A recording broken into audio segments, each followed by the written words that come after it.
All right, so let's talk about structuring content. And one of the things we're going to talk about here is this is the section where we are producing content. So while we're producing content, we also need to be thinking about the outline.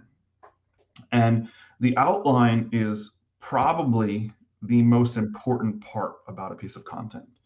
Um, I'm sure that everyone here, Kathy, I know you and I have you ever sat down to write a piece of content and you have a title, you have like a direction, but you didn't create an outline and you start going down a path and you're going straight. And all of a sudden your mind wanders and you take a detour and you detour here and you detour here. And then you finish the piece and you're like, man, that was great. You read it the next day, you have no idea what the heck you just wrote. Right. You're Did I zig or did I zag? all over the map, right? Yeah. Yeah. It's not, imagine that from the perspective of your readers, right? Imagine someone searches for like used baseball cards and they find a title for an article about new and used baseball cards. And from a user perspective, you're like, oh, well, I only wanted to really talk about used. I only wanted to learn about what are the best used baseball cards that I could be collecting. But it's cool. We'll talk about some new ones too. And then they get in the article and you start talking and you actually never mention any old collectible used baseball cards, even though the title said it. So there's just these little tiny missteps in your direction of what you're saying you're going to deliver to what the user experiences. And the user's going to just click and go like, well, this isn't what I want. It's the quickest way to get them to go to the back button. You need to make sure that your title, your keyword and your title and your outline are solid. They need to completely answer what the person is looking for. And for some articles, that's going to be done in 1,000 words. For some, it might take 3 or 4 or 5,000 words, right? It just depends on the niche you're in. But this is really important to structure your content to make sure the point of this is to make sure that when someone clicks on your article, what they think they're going to get is actually what they get. That's the reason for structure.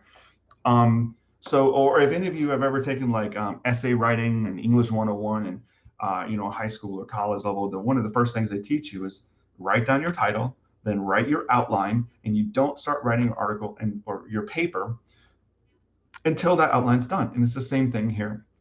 So let's Yeah. talk about yeah. Micah, real quick before you move on, I just two real quick things. The first one is, one of the reasons. There's two reasons, in my opinion, for making sure that the content flows. The first one is you don't want people to be confused because Yep. if they're confused, they're going to leave. Yeah. Right? Mhm. They're gonna get rid of it, get rid of the content. The other reason is because the you've promised them something. The whole point of this is to build trust. Yeah. And so if you don't do what you say you're going to do, they're not going to trust you. Yep. And those are the two things I just wanted to throw out there real quick. Yeah, absolutely. And I think we talked about that, but you did clarify and make that a little more articulate, and thank you for that. But yeah, I mean, content's all about trust, and the every business is trying to get people to um, buy more products or contact them to become a lead so they can buy their services or products. And the reality is that no one buys anything unless they trust it. So if anyone here has ever done sales of any kind, you can't sell something to someone if they don't trust you or they don't trust your company and they don't trust your product or your brand. If there's a lack of trust, you're not going to sell. So content helps do that, but it only does it when, like Kathy said, what you say you're going to do equals what you do. So if you tell somebody that you're going to give them the top 10 marketing tools for 2021 and you give 7 tools that are crap from 2015, you're done. It's not the same thing. It sounds similar and you might be, it's close enough. It's not. You need to really own in what you say you're going to do is what you're going to do. If you're going to compare 2 products, give it your all. Give the pros and cons of the 2 products and really dive in. And we'll get into more of that stuff in a little bit. Well, let's get into these structured content tips here. So we want to make sure when you're doing your outline that you're using keywords in your subheadings. So your title is basically your H1. That's your heading one. Underneath that, you're going to have your main bullet points that you're going to do are going to be formatted as H2s because, and this is just a technical thing from a website, Google doesn't like seeing more than one H1 on a page. So like if you use WordPress and you got a theme or whatever, and your page has a title, your blog has a title, it's automatically going to format that as an H1. You need to make sure that your article main points within are H2s. So let's just say you're going to talk about 5 best travel destinations in the Caribbean, right? Every one of those destinations is going to be an H2. Now, within, let's say, location one, let's say it's Bahamas, and you're going to talk about, let's say, pros and cons and costs, those things that are underneath that H2, those are going to be H3s. And you potentially, if really long forms of content, you may end up having heading 4s and heading 5s and heading 6s, although that's pretty rare. It's most common.